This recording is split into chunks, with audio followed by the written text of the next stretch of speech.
আজকের রেসিপি নিরামিষ ঢ্যাঁড়স। তো এই ঢ্যাঁড়স রেসিপি করতে গেলে প্রথমে ঢ্যাঁড়সগুলো ভালো করে দুই সাইড কেটে নিতে হবে এবং ধুয়ে রাখতে হবে।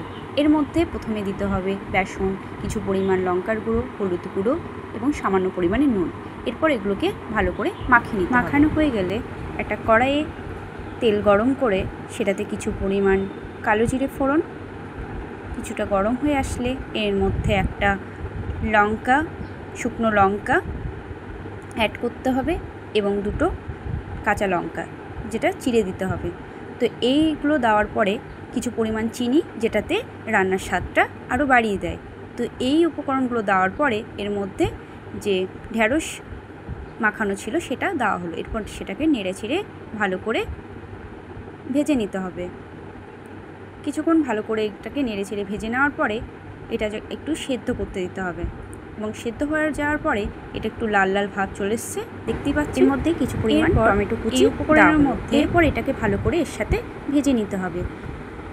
এটা ভালো করে নেড়ে চেড়ে ভেজে নেওয়ার পর যখন একটু হালকা হালকা সেদ্ধ হয়ে আসবে তখন এর মধ্যে আরেকটা উপকরণ আমরা অ্যাড করব।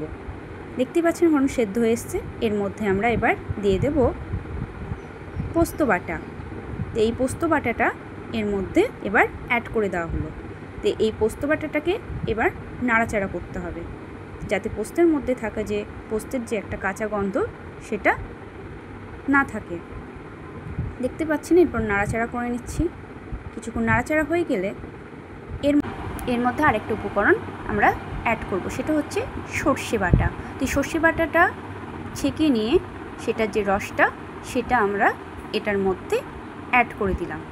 তো এই উপকরণটা দেওয়ার পর এটাকে ভালো করে এবার নাড়াচাড়া করে নিতে হবে। এরপর ভালো করে নাড়াচাড়া করে নিয়ে এটাকে একটু ফুটতে দিতে হবে। আমাদের এই রেসিপিটা তৈরি।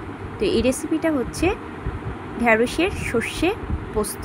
তো আজকের এই রেসিপিটা কেমন হলো তোমরা কমেন্ট করে জানিও।